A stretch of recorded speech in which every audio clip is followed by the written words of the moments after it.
I'm here again for part 3 with Steve Boettcher from IDI about the high school, middle school renovations. Thank you, PJ. In this particular video, we want to talk about the construction trades and the trades wing as a whole.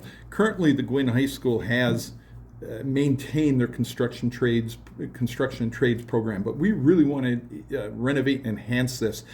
As everybody probably knows, there is a tremendous need nowadays for construction, for manufacturing, for biomedical and medical devices, right in our own community. These industries are expanding, and when I work in these places, they are in need of people and employees, and having the skill sets coming out of school with CAD, with construction trades, with welding and metals, those things allow a student to have a far greater advantage to getting a good paying job, an elevated pay level, than if they did not have these skill sets. It also is a good entry into the 2 or 4 year programs at our local schools to even go on beyond that.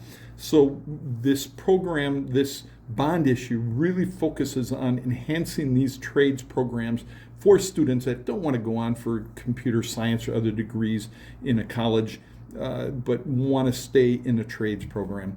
We also have a kitchen that size-wise is good, but the spaces are broken up wrong. It is not properly utilized or functional for the way it is currently used, and this kitchen prepares meals for students year-round now, as well as breakfast and lunch. So we want to enhance that, create better acoustics in the multi-purpose cafeteria so it can be used for multiple functions, as well as the music room, creating better acoustics in that area and upgrading that space. Thank you.